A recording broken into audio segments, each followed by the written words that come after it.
Cohen here, and I am joined here to my left by the amazing flautist Hubert Laws, who last night closed out a Friday night to remember here in Syracuse with an amazing set of music on the main stage. But then Hubert wasn't done, because then he actually headed over along with his drummer, the great Ralph Penland, and along with his sister, Deborah Laws, and they jammed until the wee hours of the morning out at Jazz Central. But you're still here today. My question is, what are you still doing here today? You here to check somebody out tonight? Maybe Gerald Albright? Actually, I am going to hear and listen to Gerald Albright. But I stayed and I was really amazed. Actually, I was in Syracuse before. That's true. You came here earlier this year. Yeah, and I was amazed by the young talent, and which I had a pleasure of listening to last night. Last night at Jazz Central, yourself, Ralph, pianist Danny Sinoff, some of the members of the CNY Jazz Orchestra, a group together that obviously had never played together before. But you guys pick a tune, you start, and as soon as the song starts, immediately you're all talking the same language. Isn't that the beauty about jazz, is that you can get together with cats you've never before played with, but 20 minutes later, you feel a bond. There's a camaraderie. Yeah. Mainly because there's a language that's spoken, and also a context of the language. And for that reason, we have these commonalities. But then there's also the individual expression. And that's what jazz is really all about. I mean, it's improvisation, and it's a personal expression, personal musical statements that are made. Last night specifically, one tune, I was kind of sitting in the back, and I was kind of just looking at the band from behind and looking at all the equipment.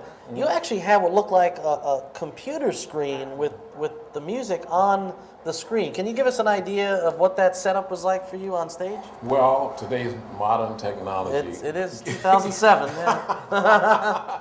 And I've been, I always like to be at the forefront, or at least be aware of what's available in technology that can sort of enhance or improve my musical performance. And in this case, for outdoor performances, when there's a lot of wind many times, you need something like what I used last night, which is a musical pad. What it has is a musical notation inside of a computer.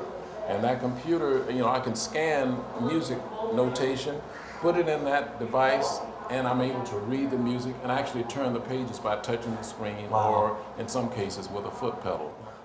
After you leave Syracuse, kind of tell us about the rest of 2007. What's it looking like for you? I understand you and I were just talking before the cameras got turned on. You're going to be playing with Chick Corea, I guess, well, right? Chick and I have had a relationship going back to Juilliard. That's where I first met him, in New York City. Right. And, he's invited me. In fact, I was on his last CD called The Ultimate Adventure. And actually, before that, he was on my first 3 recordings for Atlantic Records. Okay. And you were mentioning that as well. Sure. So he invited me to collaborate with him on a series of concerts that are coming up in the end of this year.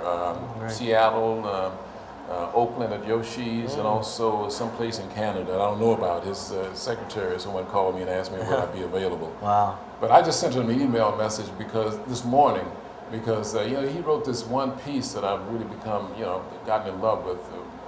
It's called El Stefan, or El Steven. Okay. That's on The Ultimate Adventure. Oh, yeah, right. And right, also, I recorded one track called Queen Tedmir.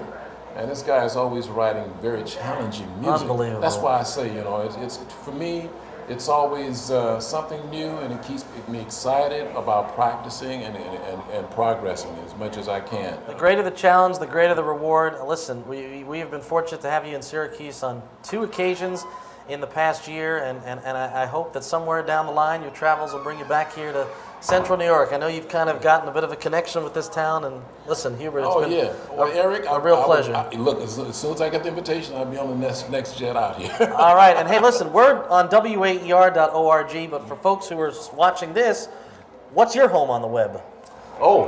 Thank you for asking. Why not? It's called HubertLaws.com. www.HubertLaws.com. So those of you who weren't able to pick up some of the CDs that we had available, there you go. You can go to that website, click on store, and you can get what you want. All right, we have been chatting with the man that was voted the top flautist in the world in the Downbeat Readers Poll for 10 consecutive years. Last night put on a mesmerizing performance here in downtown Syracuse.